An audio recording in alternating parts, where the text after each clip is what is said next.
right, guys. There's still no injuries from the game. Guys who missed the game, Ricky Purcell and knee, we're hoping to get him back in practice Wednesday. Brock with his toe, will continue to progress him. Should get more here this week. And then Alfred Collins with his hip, will continue to evaluate him, see how he is when he comes in Wednesday.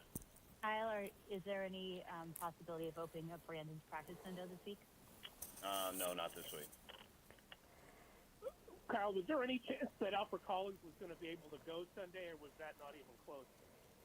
No, it was close. It was. We were hoping he could. It was really a game time decision. He came in and tried to go, and it just didn't improve as much as we were hoping. So should have better luck and better chance of that this week. Kyle, it seemed like the defense struggled a little bit getting on and off the field in different situations, especially in the dime package. What happened there communication-wise? Yeah, it was twice in the dime package. We just had a dime player come on, and we need to communicate to one of the linebackers that they need to come off, and we didn't do it till it was too late. So how did you feel the overall performance of the defense was yesterday? Struggled. I mean, they put up 42 points, and I think we only stopped them twice, so didn't have a very good day. With all this time off, do you want to see pretty much Wednesday, Thursday, Friday practices from Brock with pretty much no limitations before you started? Yes. Yeah, that's kind of what we want to see. It want to hear from him, and want 3 aggressive practices, and want to make sure he feels good after all of them each day too. Kyle, you guys had Dante Samuel Jr. in for tryout today. Just what's kind of your level of interest there, and what did you hear about or see from him on his visit? I didn't get a chance to meet with him or was part of the workout. I've been dealing, with our team and putting the Rams game to bed, so I haven't got a chance to talk to anyone about it yet. But it was, I'm sure, just check him out, see where he's at. We know he's been a hell of a player, so it was probably just to see where he's at right now.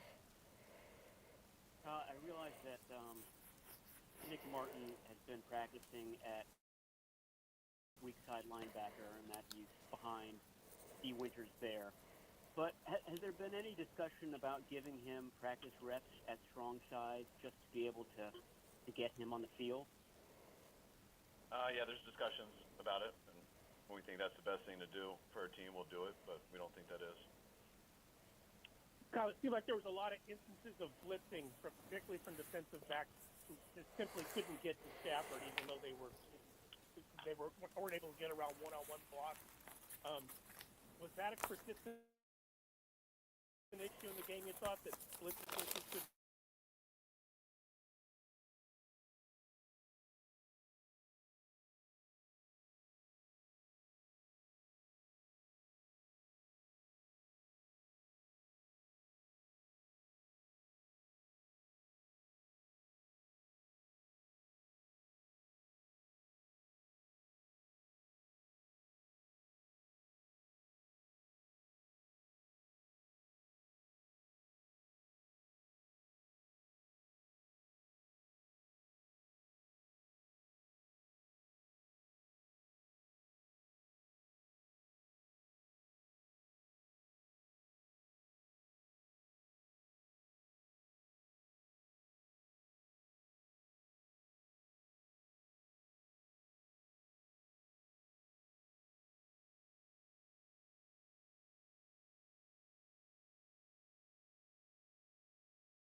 It just changed the whole course of the franchise. And I don't think that before you,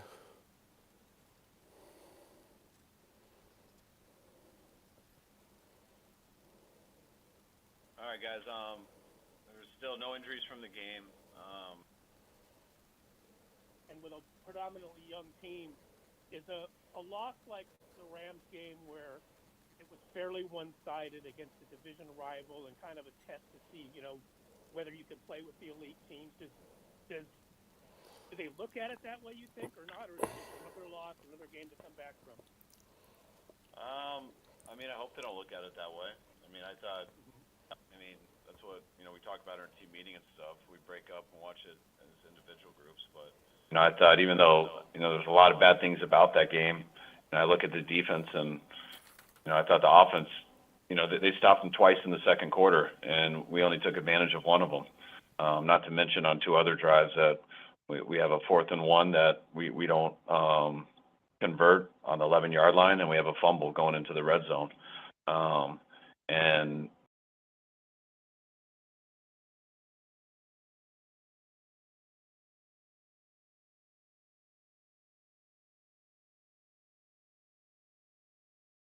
I felt the defense could have found a way to get off the field twice in that game in the second half, just like they did in the second quarter. And we're right in that game, and to me, finding a way to win it on that last possession. But we didn't get that done, and you don't want to underreact to that, but you definitely can't overreact to that. You got to look at it individually on each play and figure out how to find a way to get off the field. And there was plenty of opportunities that we could have found a way to get off the field versus a very good quarterback and a good offense. But we didn't get that done, and that's why we got to live with that result. That's also why we want to get back to work fast, starting on Wednesday, and get to Arizona and get the taste out of our mouth. You got Ben Bartz back for 28 snaps, I believe it was. How did he fare? I thought he did all right. I thought it was good to just get him in there. He hasn't played in a while, so it's good to get him in some. 28 reps. I thought him and Spence rotated well, and overall, I thought our O-line did a pretty good job. Well, was it strange to go into the post-game interview and say the words "no injuries" and then do it again today for this follow-up? I mean, it's the way it's gone all season. Did you catch yourself thinking, "I can't believe I'm saying these words"? Yes, definitely. I'm still not totally believing it. So, wait till Wednesday to make sure nothing creeps up. But it's looking that way 2 days in a row. So hopefully that'll be the case. Kyle, Tatum Bethune went off briefly, and he said after the game he was fine. So I'm guessing that injury, there's not one there, but he's done well. Where is Fred Warner really missed the most when you're looking at that defense? Because Tatum's tackle numbers are fine, but I guess overall, what's missing without Fred? I mean, you're missing a Hall of Fame player, so I don't like to say anything to take away from Tatum. I think Tatum's doing a really good job, but you're missing a Hall of Fame player, and Fred is elite when it comes to just how intelligent he is, how he communicates, how he can get us in and out of every single thing, how he can handle every single motion.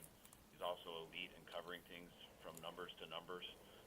Usually if you're going to throw over the middle, you got to throw it over Fred Warner, which allows our safeties to play deeper. It allows our corners to just stay on top.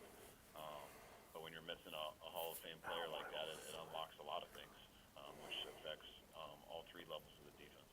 Kyle, Robert Saleh has talked about finding the balance between getting too exotic on defense with your young players versus, not being too simple. Where do you think that balance was last night? I think results-wise not good because I think we made too many mistakes. That's the fine line. You just sit back and do some really simple things versus a quarterback like Stafford and their offense. Not going to give you a very good chance either. But when you try to get a lot of stuff done and we mess up too much, then you have no chance.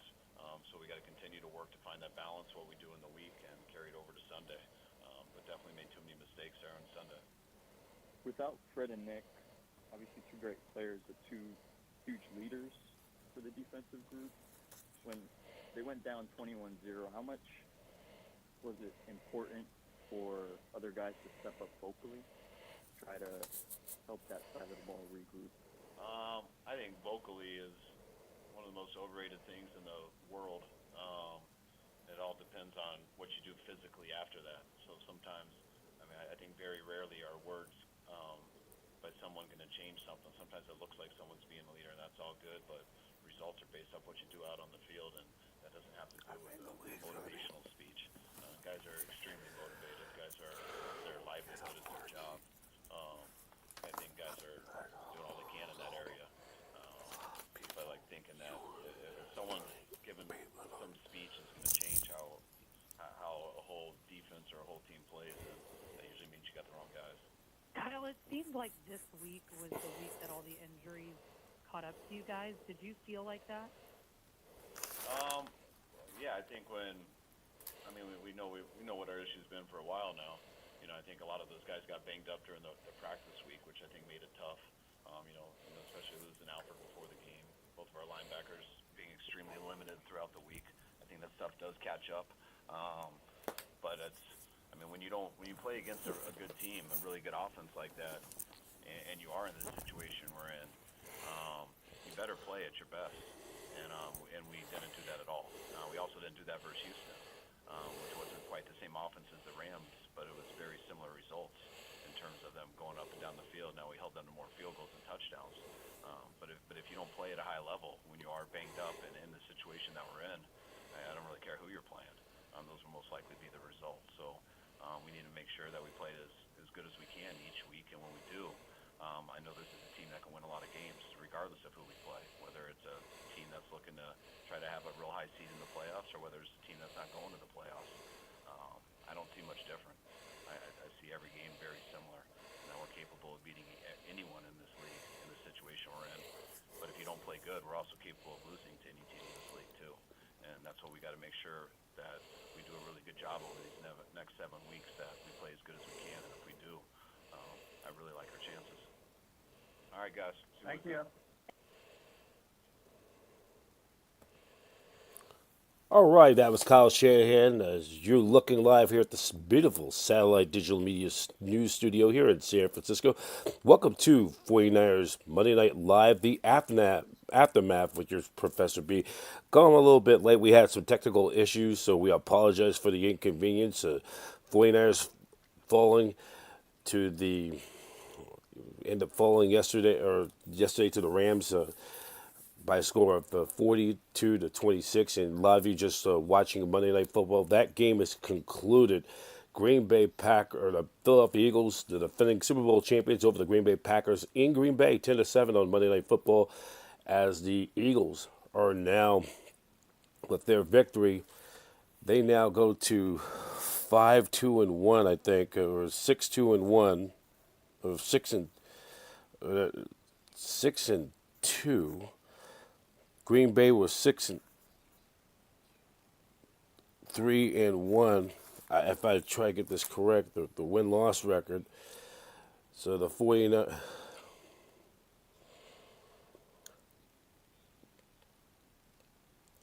So the Eagles will most likely be in the top spot in the NFC, right there in the.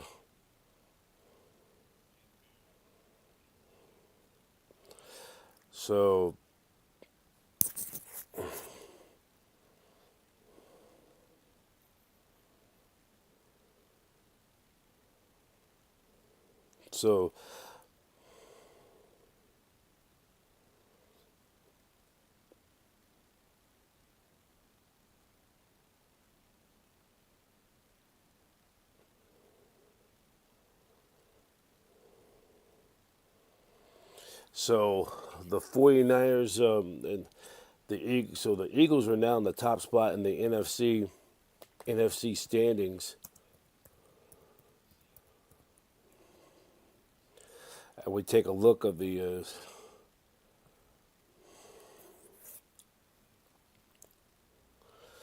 quick look in the NFC standings on Monday night. So Philadelphia now goes to 7-2. And in the playoff standings, they right now have pretty much have a stranglehold and really, all intents and purposes, have really put away the NFC West. They now have a, wow, they now have a 3.5 game lead over Dallas.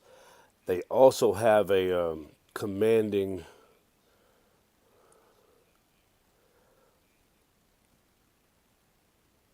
4.5 game lead over the disappointing Washington Commanders, who lost ugly again yesterday in the nation's capital to the Detroit Lions, who the same Commanders who knocked off the Lions in the divisional playoff last year, upsetting them.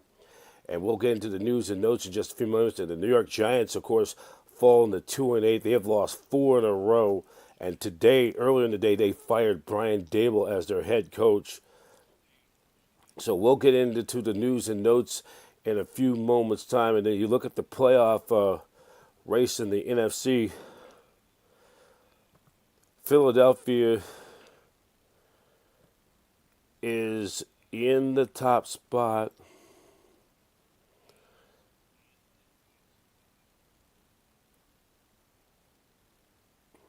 They're in that top spot in the NFC.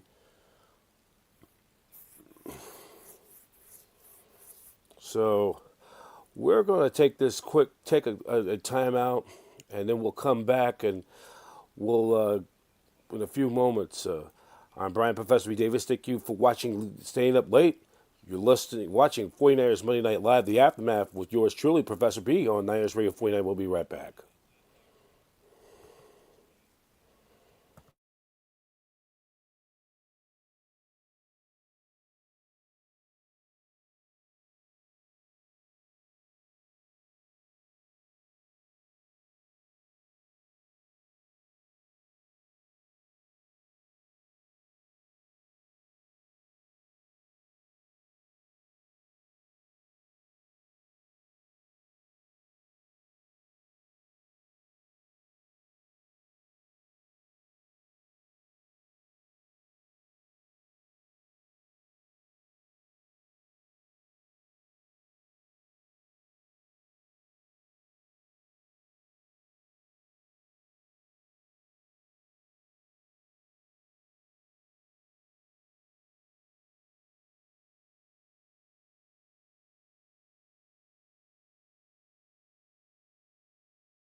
All right, we continue on Niners Radio 49, 49ers Monday Night Live here at the studios of Satellite Digital Media here in San Francisco.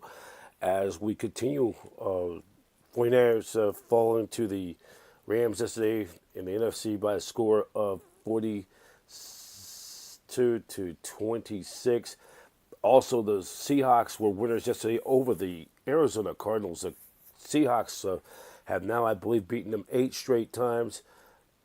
And they had the Cardinals their 6th loss in their last 7 games since starting 2-0. They've lost 6 of their last 7 for the free-falling Cardinals. They now are 3-6 in dead last in the NFC West.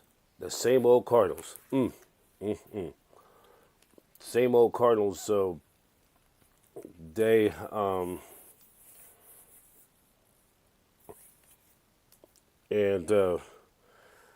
so they go to 2 in the. So the 49ers will now be So the 49ers will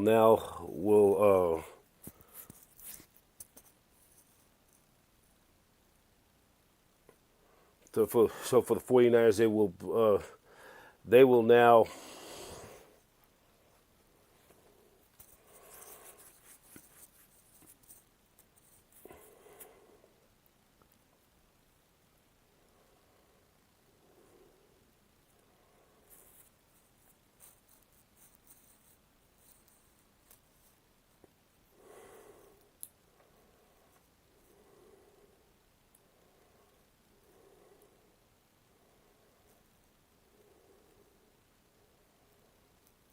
So, so the Niners will play the Cardinals on Sunday, and that's going to be the next team they'll be playing. It'll be a 1:05 kickoff time. That will be on Fox. And the Niners, despite the loss, it was disappointing yesterday. But with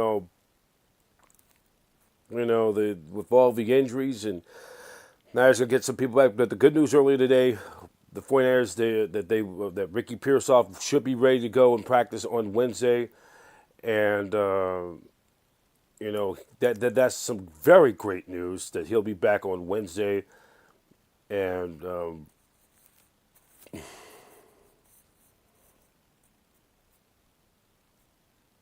so that's some good news for San Francisco as they moving forward, and then.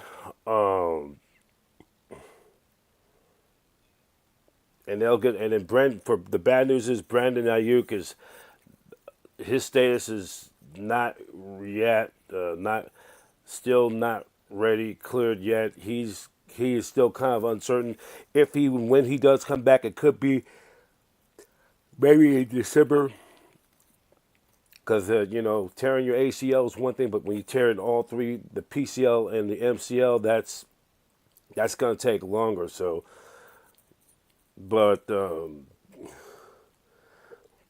so I'm going to give out some grades here from yesterday's game. Offensively, this is Professor B's report card from week number 10 against the Rams.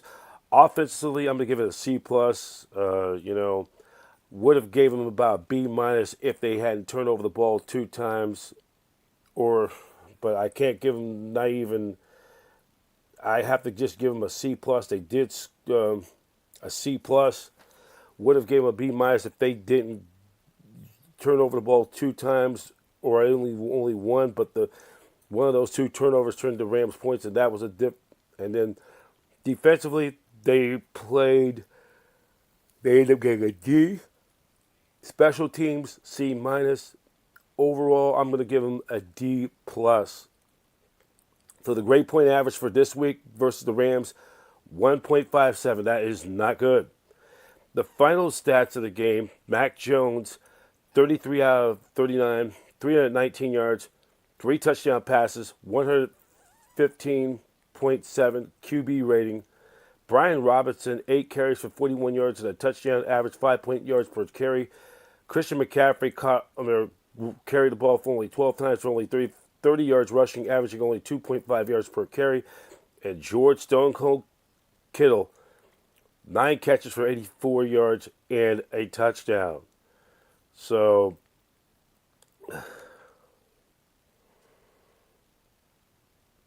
that was how the numbers are today.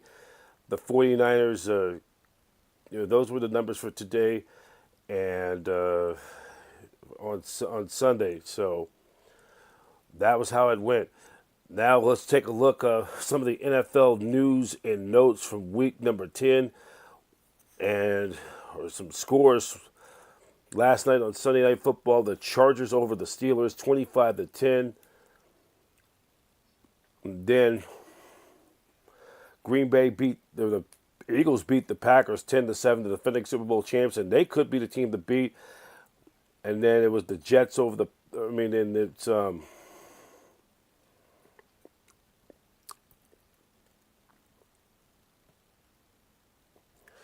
the Chargers over the Jaguars, and then coming up for this Thursday will be the Jets will take on the New England Patriots on Thursday Night Football on Amazon Prime, and then it's then in Week 11, uh, the Commanders, the disappointing Commanders, they will take on the Miami Dolphins, who pull off the upset of the day yesterday over the Buffalo Bills in Miami, as they're trying to salvage some pride or salvage their season, 30-16, and then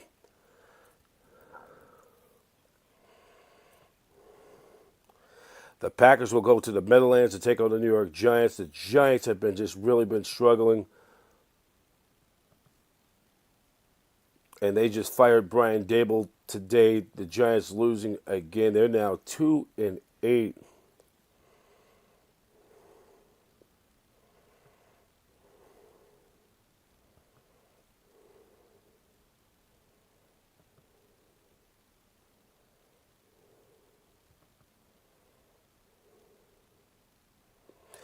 And then Tampa Bay goes to Buffalo. They'll head up north to take on the Buffalo Bills on Sunday. Carolina at Atlanta. That's the early game. Panthers at the Falcons. The Panthers come here to the Mecca to take on your 49ers 2 weeks from tonight on Monday Night Football. The 49ers will take on the Arizona Cardinals next Sunday, a 105 game. That will be on Fox down at the desert. Then the showdown for first place, the late game, Seattle at the Rams at SoFi Stadium. And then Baltimore will take on the Cleveland Browns on Sunday. So you're looking at what is ahead for the 49ers. I mean, the NFC West is considered the best division in football. Matthew Stafford could be a prime candidate for the league's MVP. He definitely is going to, one day have his bust in the Pro Football Hall of Fame. And, he's just lighting it up right now for the Rams at 37 years old. Still with a mind of a 27-year-old when he was in his prime with the Detroit Lions.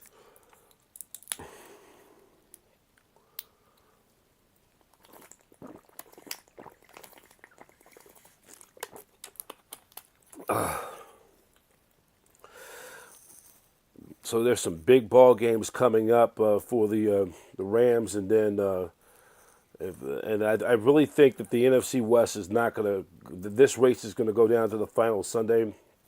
Niners, of course, will play the Seahawks.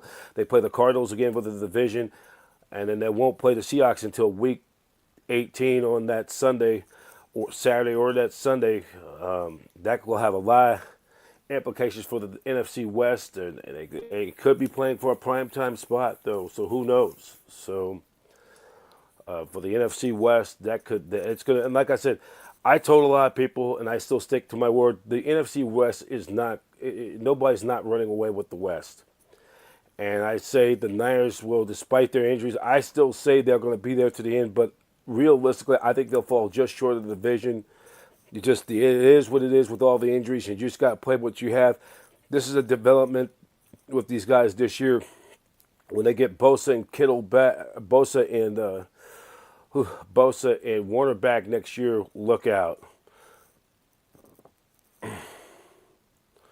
So we are going to take this quick time out, and then we'll have a special interview with high schooler locally. Not only we do pro football, do some local college stuff, but we do in the community as well. I got a chance to talk with this young man who's a quarterback for the George Washington Eagles, my high school alma mater, out in the outer Richmond district here in the city of San Francisco. You're going to like that interview. We'll be having that in a few moments' time. Talk with Roy Mertz, and the court helped the Eagles in back to the playoffs. They'll be taking on the Lincoln Mustangs this coming Saturday at George Washington. The kickoff time is at 1:30. So we're going to have that interview. Talk to them after the Eagles' 27-21 win over the Lowell Cardinals on last Saturday after the game. You're going to enjoy that interview. Professor B for Niners Radio, 49ers Monday Night Live, The Aftermath, with yours truly on Niners Radio 49.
All right.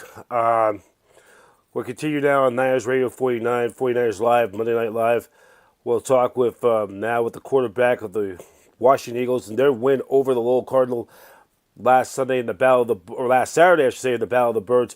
Roy Mertz, of course, is a senior, 3-year varsity starter. He it was senior day up there at George Washington. Got a chance to help out with their public address announcing. So it's Roy Mertz. His dad, Dave Mertz, is a great guy. Help out with all that game day stuff. Talking about the team getting ready for the playoffs. They'll take on Lincoln this coming Saturday up at George Washington. The AAA playoff, city section playoff this Saturday at 1:30, and then it's a new format this year. So we're gonna so we'll talk with Roy Mertz. This is a good interview. You're gonna enjoy it. It begins right now.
With the players and parents with the previous regime, what's the difference opposite of this year from last year?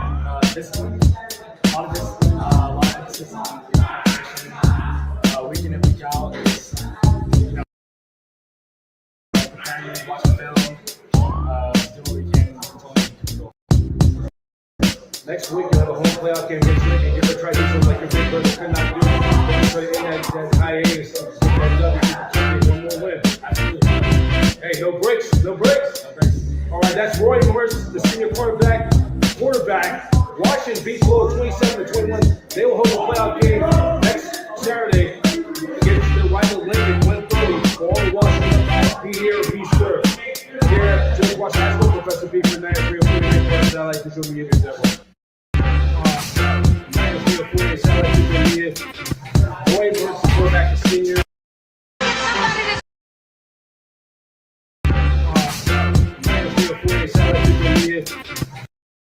Roy Mertz, the quarterback, the senior.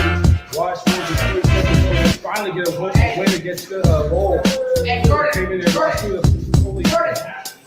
When guys going to be hosting the playoff game, get back to today's game. This team effort, a lot of confidence in our guys, a lot of confidence in our staff. What's the difference from last year, Roy? I mean, things didn't turn out well. Up and down season, players were leaving. There was a lot of controversy, a lot of issues with the players and parents with the previous regime. What's the difference opposite of this year from last year? Discipline. A lot of discipline, a lot of consistency,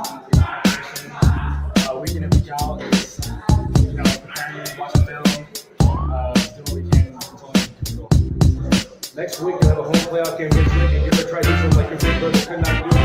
Try to end that hiatus. Get that W, one more win. Absolutely. Hey, no breaks, no breaks. No breaks. All right, that's Roy Mertz, the senior quarterback. Washington beats Lowell 27-21. They will hold a playoff game next Saturday against their rival Lincoln, 1:30. For all the Washington, be here, be sure. Here at George Washington High School, Professor B. for Niners.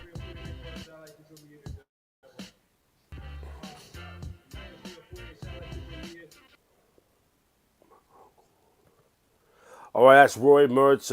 Very great kid. We're very proud of him as a Washington High alumnus, former student athlete, former team manager, support staff team for football, but as a former baseball, we couldn't be much happier for him.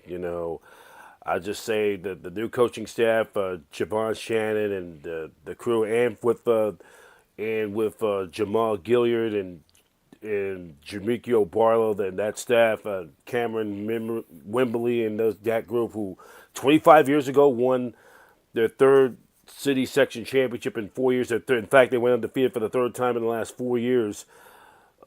Back in 2000 when they had that run when Wash beat Galileo in the Turkey Bowl championship. So many great memories of that season. But congratulations, and we wish them well. Good luck. I will be out there back out there this weekend doing PA. We might and some other. Just a reminder. So I'm gonna go on here right now. Take a look of for the high school playoff. We do high school sports though too. We just don't want to focus too much on the 49ers. We just want to focus in on more on high school and community college games as well. So here it is, the look of the playoff schedule for the JV football teams, junior varsity. The top 4 teams make a playoff. There is a playoff now for JV football. Burton, the number 4 seed, gets in. Balboa, number 1. Now, the reason why Burton gets in, remember, it was week 1 when the Washington Eagles had that 13-6 lead against Burton. Remember, their varsity did not have a team this year. And it was late in the fourth quarter. There was a controversial play that was overturned that gave Burton the football. And remember, Washington was ahead. And if, they get one takeaway and it was an awful controversial play, and then it was just a questionable or horrendous call by the refs to overturn to give the ball back to Burton. Because Washington was in a position of late in the fourth quarter of a possible win.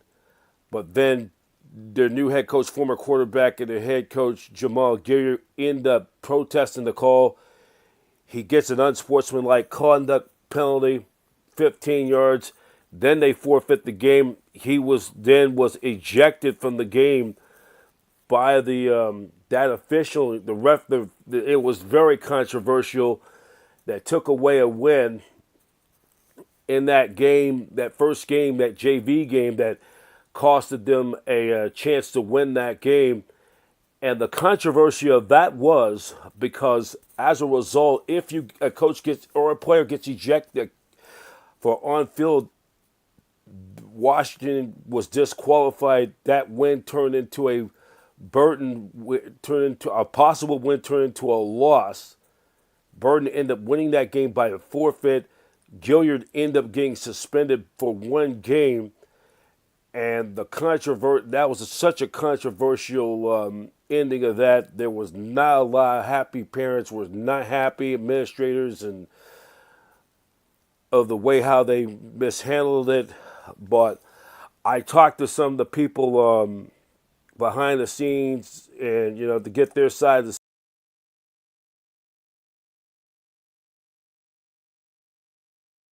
and I'm sorry that happened. That was a horrible thing. The refs, the zebras and men had to intervene, had to come up with that. And I tried not to, but I think Gilliard's going to be a great coach. Him and Jamikio Barlow, they're going to do some good things, but the things are heading in the right direction. As for the varsity, they are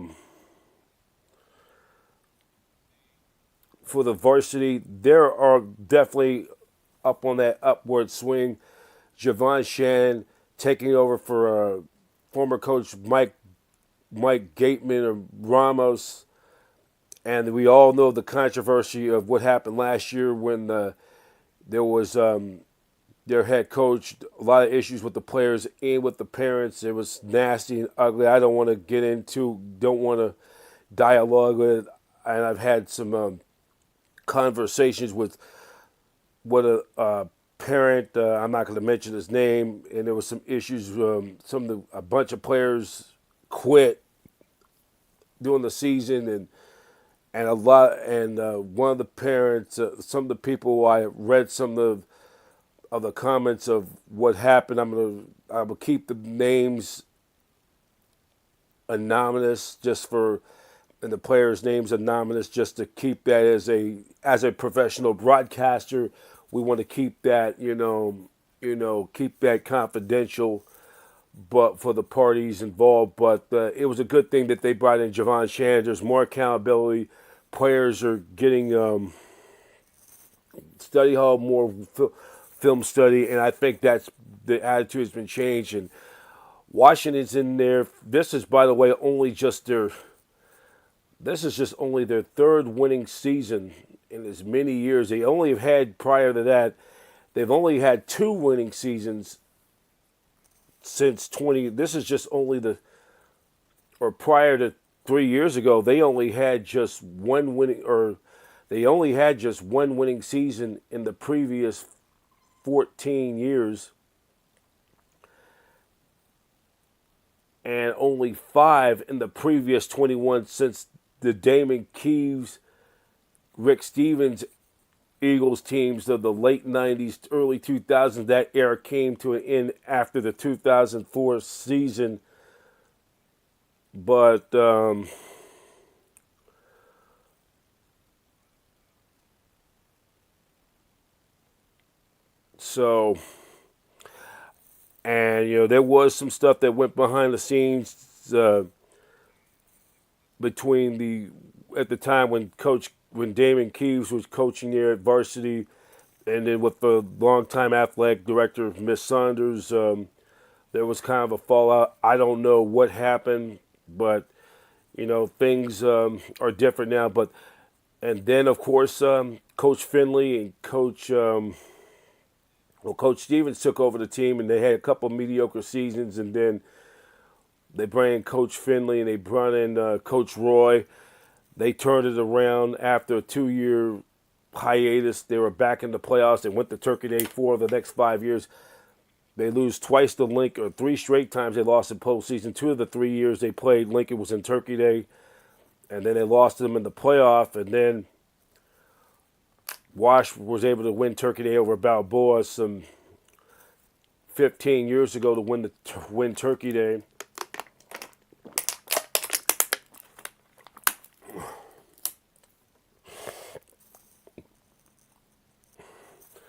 And and then after that, there was another fallout with another athletic director, and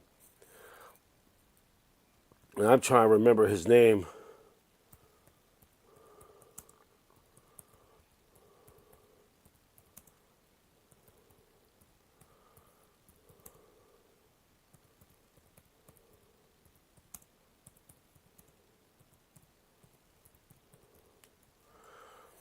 Then it was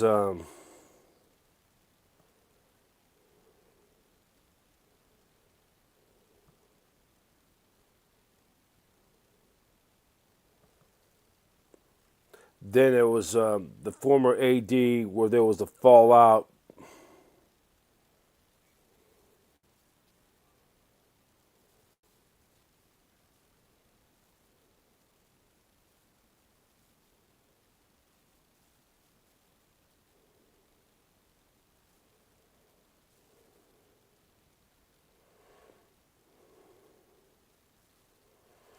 It was the former AD Larry Chan in an ugly scandal that really, when Coach Finley resigned in the spring of 2012, abruptly resigned, that kind of sent the program into a tailspin for the remainder of the 2010s. After reaching them the Turkey Day in 4 times in a 5-year span, 5 straight years of making the playoffs, Washington would go on to would advance the postseason only just one time once between 12 through. They would manage to make the postseason only from 2012. That's 12, 13, 14, 15, 12, 13, 14, 15, 16, 17, 18, 19.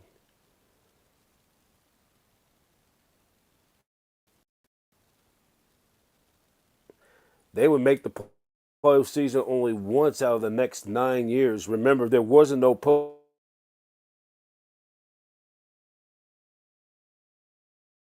They ended up missing. They only made the playoffs. Missed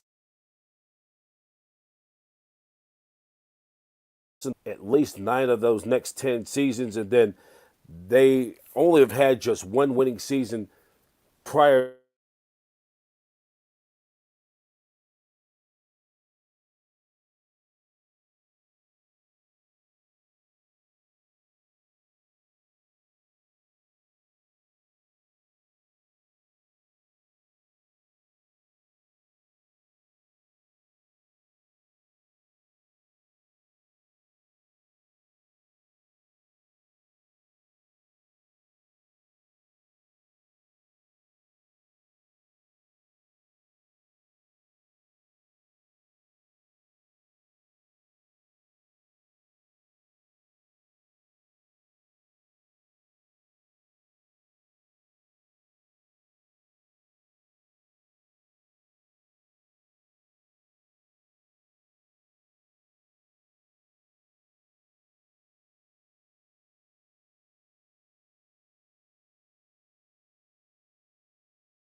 All right, so sorry for the apologize for the technical difficulties. Keep on losing our Wi-Fi. I'm gonna have to, but sorry about that. But we continue on Niners Radio 49. So here is going to be coming up for the postseason for the AAA football coming up. I want to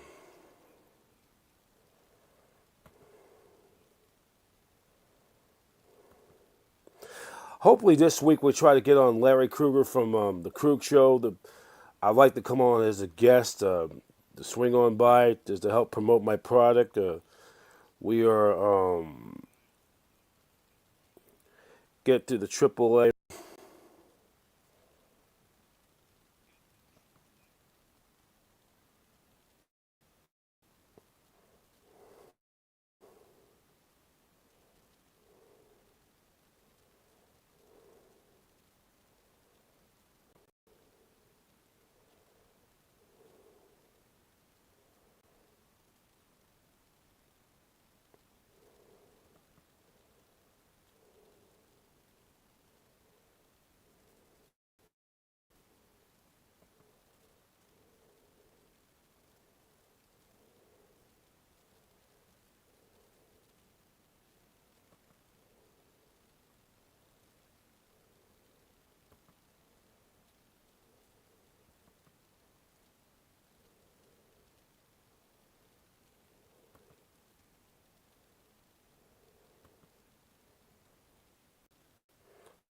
All right, we apologize for that. So here's the schedule for this weekend. We have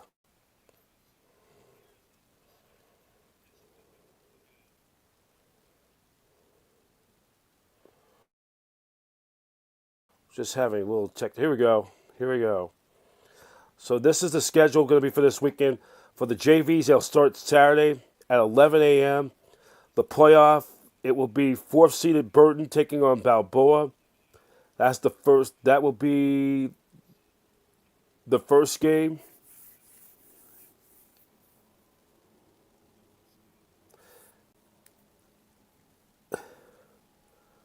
That will be at Balboa High School.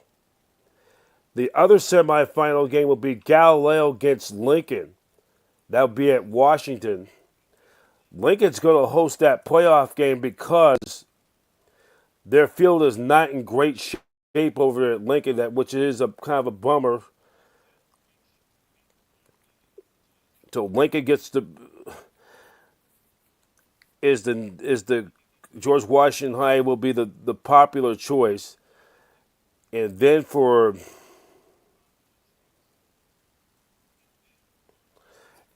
tackle, and then for the varsity, the Mission, the fourth seed, will take on Balboa. Balboa, of course, is beginning their title fence as the Turkey Day champs and the Division 7-3 state champs from last year.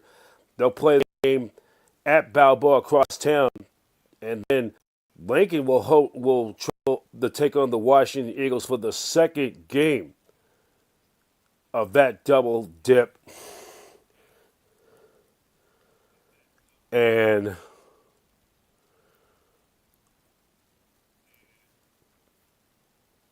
then what's also going to happen if this is something, and then next weekend, Saturday, November 22nd at 1:30 p.m., the championship game will be to be determined. The two survivors of that game, and then Lincoln and Washington will play that Saturday game. The two survivors of the JV games will play the championship final the following Saturday. The championship game will be determined, and then for the varsity game, Thursday, November 7th, 27th at 11 a.m. as Lincoln's trying to get back to Turkey, while Washington trying to win their first playoff game and advance to Turkey.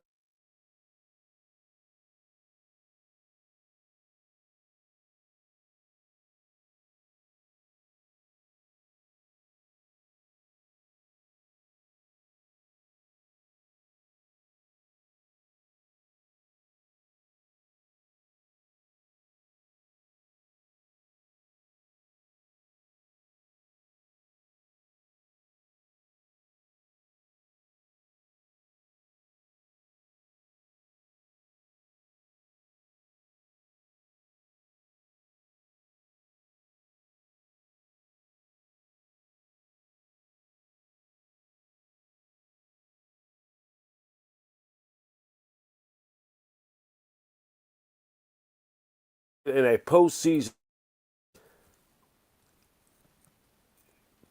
since 1987 when they defeated Lincoln in Turkey Day up at Washington back then.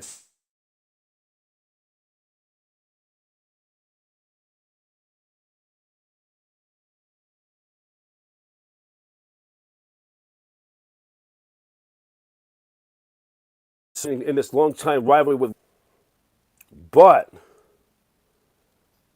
they come in this Turkey, but they do come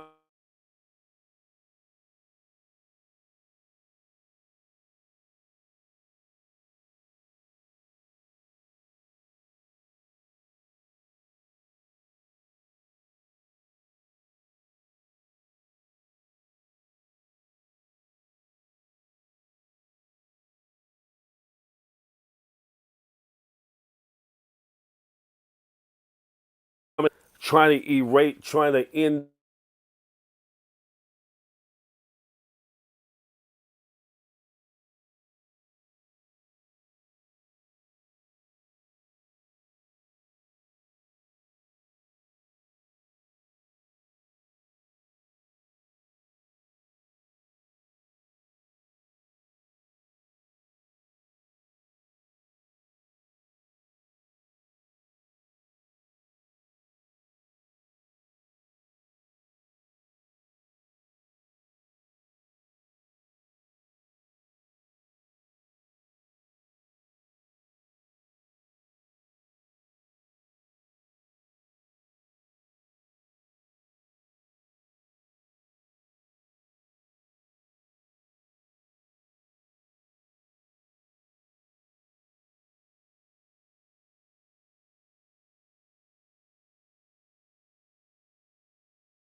but we're going to get ready to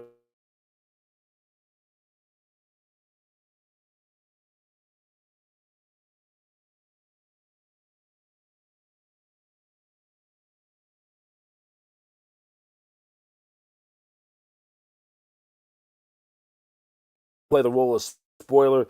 Niners try to bounce back and try to get a W. And then 2 weeks from tonight, they'll take on the Carolina Panthers on Monday Night Football. We'll be back out at